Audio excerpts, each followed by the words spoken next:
Hello, everybody. Welcome to CIS277. Today is April 9th, 2020. So, welcome to class. Hopefully, everyone's having a good week and getting ready for a holiday weekend. And if you're Christian or if you celebrate Easter or both, happy Easter this weekend. And if you're Jewish, happy Passover. So, anyway, let's get started. Just a few things that have to do with the class here. Now, we're going to take a little bit of a break this week from virtualization and creating virtual machines. Now, this is important for us as far as CIS 277 goes, because this allows us to spin up environments in which we can, build out websites or build out database servers or build out any sorts of these machines that we're going to be scripting on. Now, what we've done so far in this course is we've used what's kind of like learning different scripting languages, either Python or Java, which is really not a scripting language as much as it's a full-blown language. And a little bit later, we're going to be doing some Ruby and some other scripting, and we've done database scripting as well. But in real life, we're going to have servers to do this scripting on, either to build front ends or to build databases and to build scripting for databases and all that other good stuff. So kind of the foundation that what we're doing is built on are the machines themselves. And we haven't done anything with creating them. So that's what we're going to do this week. And, thinking about the classes that I teach here and some of the other classes that are offered here is we don't necessarily have any real units on building virtual machines. I do a little bit in 174 and some of it in 262. And there's some Linux courses that we have here, but nothing really that, talks about building VMs. So we're going to have a week or so, just a week on doing that here.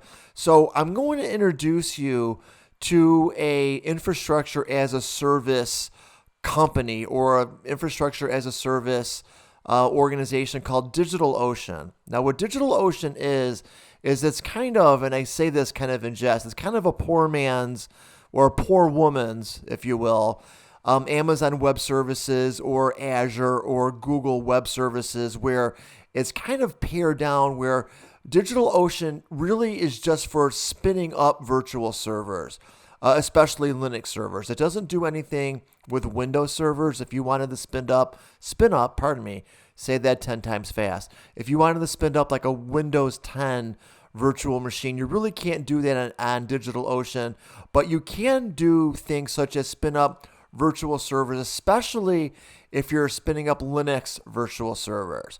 So it does, bear a good week or so to kind of study virtualization and like Ubuntu versus CentOS insofar as spinning up Linux virtual servers. So that's what we're going to do this week is we're going to have a field trip on, virtualization and using DigitalOcean to actually spin up these servers. Now, when you're using DigitalOcean, if you don't want to start your own account, and you don't have to, if you do, great. If not, what I'm encouraging you to do is just use my login.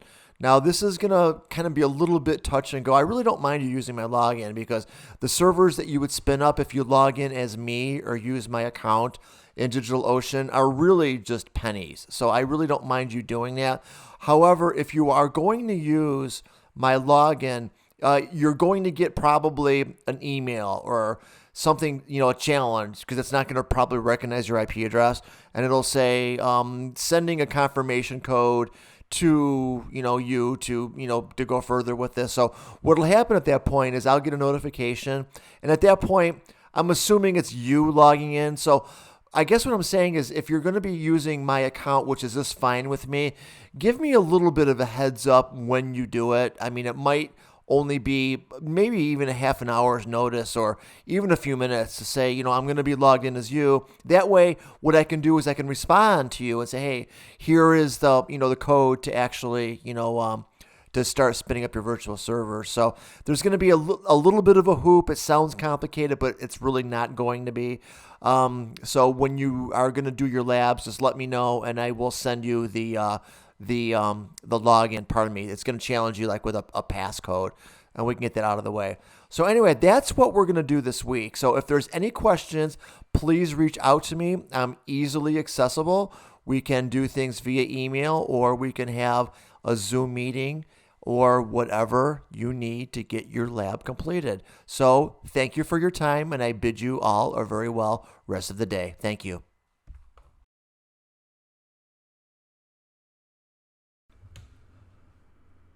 In this video, I'm going to spin up a virtual server using DigitalOcean. So if you want to follow along with me, you can go to digitalocean.com. Now, what DigitalOcean is DigitalOcean is an infrastructure as a service provider. It allows us to spin up virtual servers, mostly of Linux boxes, of all different sorts of capabilities. It's very similar to like Amazon Web Services EC2, but it's not as full-featured as AWS, as Amazon Web Services is more of a platform as a service, where DigitalOcean is infrastructure as a service.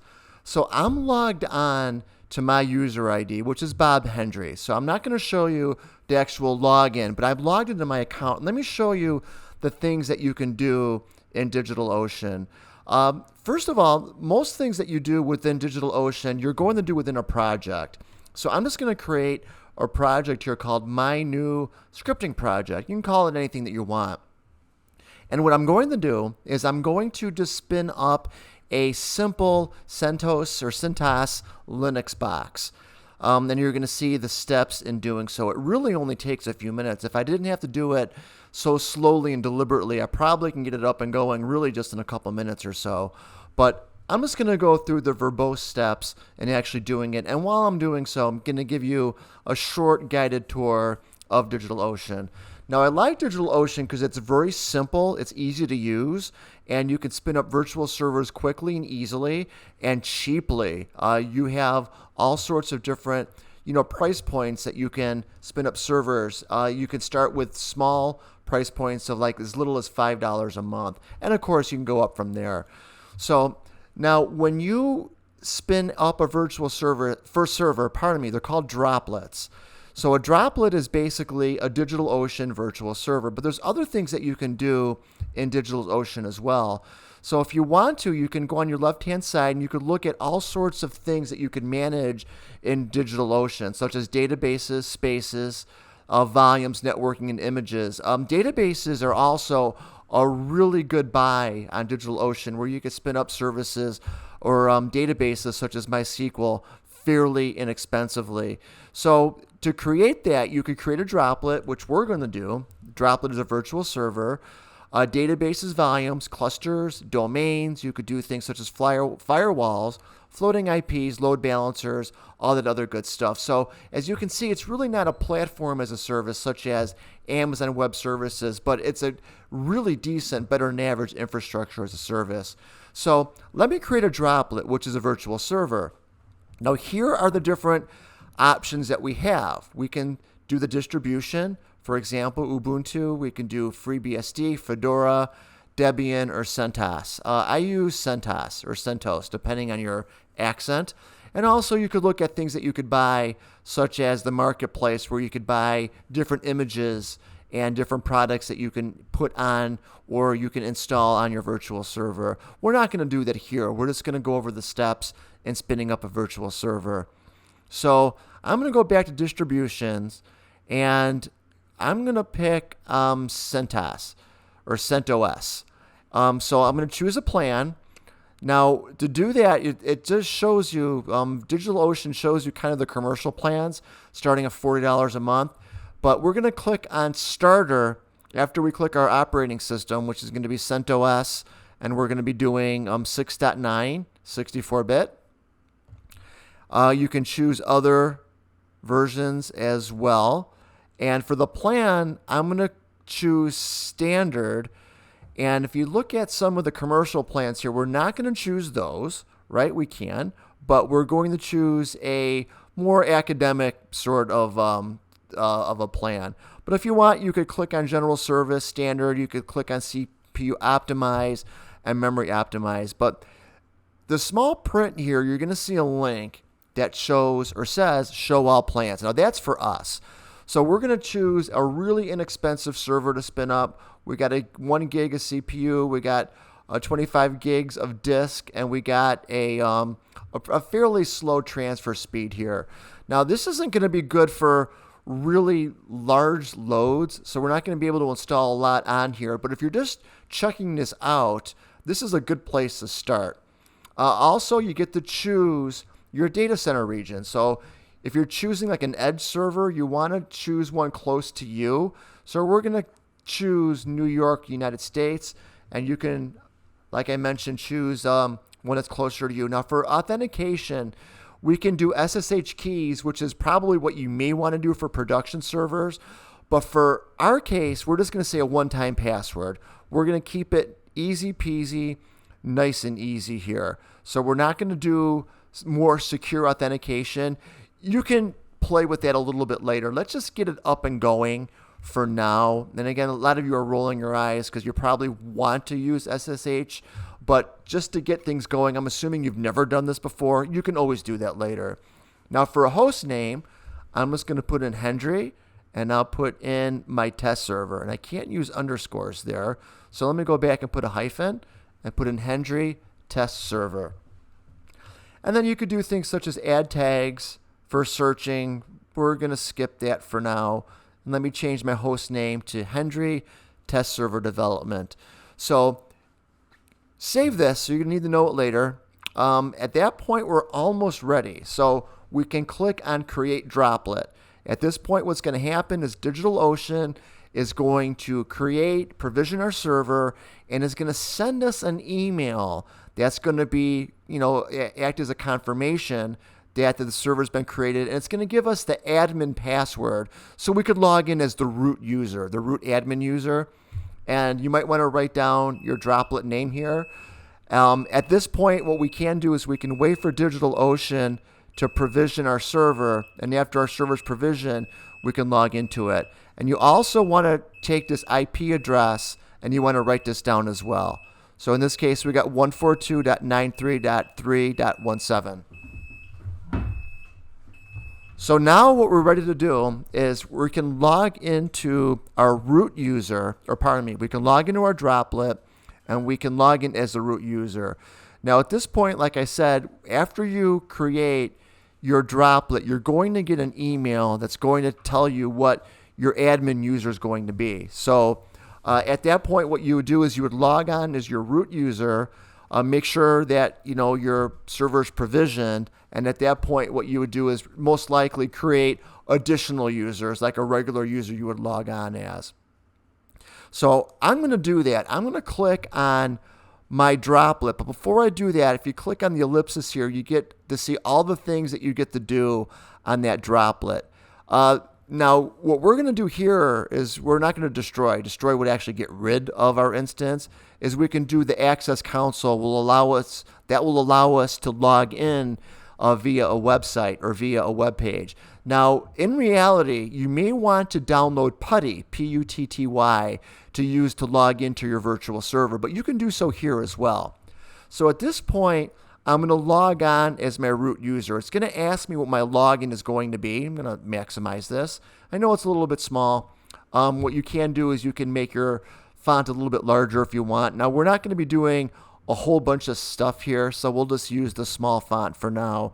So the first time that you log in, you're going to log in as root, R-O-O-T. And that root user is going to be, your admin user. It's going to give you command line access to actually, do all of your admin stuff. Now, you don't want to log on to your root user every time you log into your server. You're going to want to log on as other users that have different, privileges to create files and to do administrative tasks or do or not do administrative tasks on your server. That's really going to be up to you. So we're not going to go over any sort of security here or any sort of user management, what different users should be allowed to do or not to do. We're just going to go into just some quick, create a user and, and put in a password for the user, etc. Now we're going to log on as root. And like I said, you're going to check your email and DigitalOcean is going to give you your password. So once you do that, you're going to get like a real weird sort of, one-time only use password. So you're going to supply that in a DigitalOcean. Then it's going to prompt you to change your root level password. Now, again, we're not using SSH here. We're just using the one-time password thing. So in reality, you probably would be using SSH to do that. But here we're just using the one-time password thing. And it looks like I got it screwed up here for my my password. So let me go grab it again. What I'm doing is I'm grabbing it off camera here so you don't really get to see it. So let me log in again, and it's clicked in exit, went back in. So I put in my password, or pardon me, let me log in as root. Let me paste in my password, and we should get, looks like I got it incorrect again. So again, what I did is I got it's one of those really weird, like one-time only one here. And it said you requested, there we go. So I pasted in my password, and it's going to ask me for my new password. So I'm going to paste in my new password, and it's going to type it in there. So there we go. So what I did there is I logged on as root. I used the password when you weren't looking. I got it from my email, and I pasted it in. And then I changed it. So I'm logged on as my root user here. So now what I want to do is let me log in again, and just to kind of go through the exercise, and let me create an additional user here.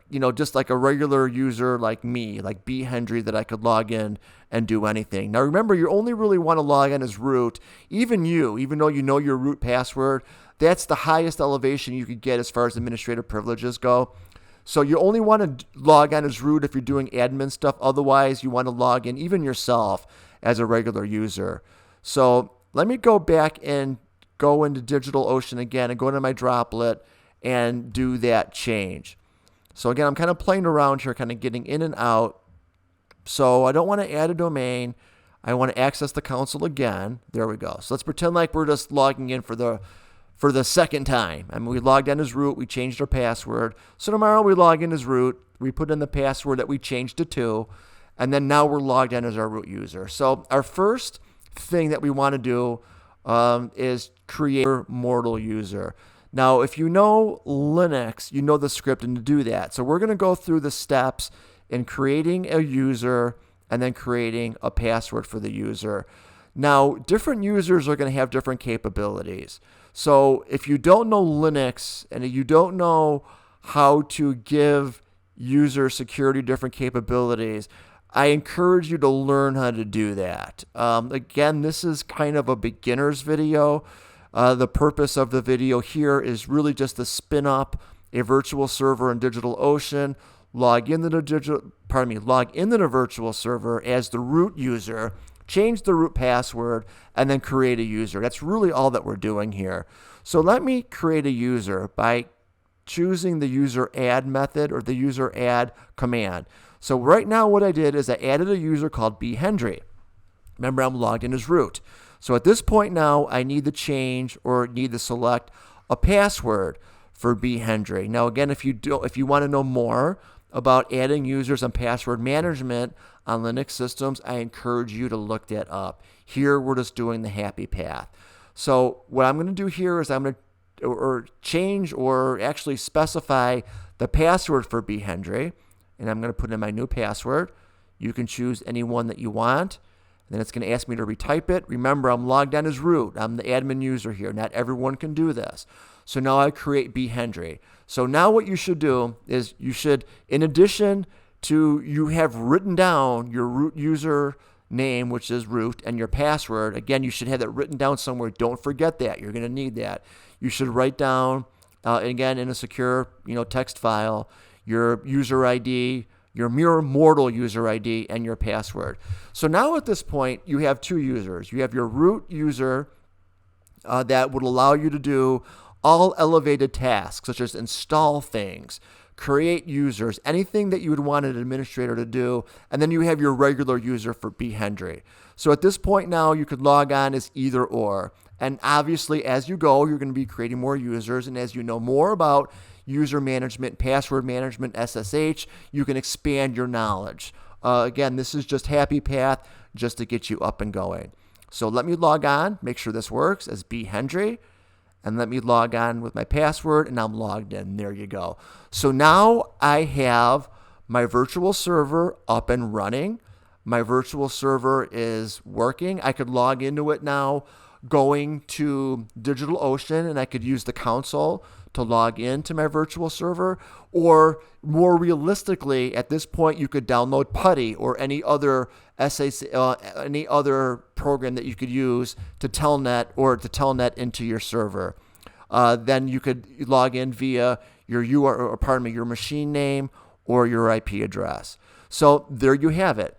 In this video, we learned how to use DigitalOcean to create a virtual server and to log into our virtual server with the root user ID, and then under the root user ID, we created another user. So thank you for watching, and I bid you all a very well rest of the day.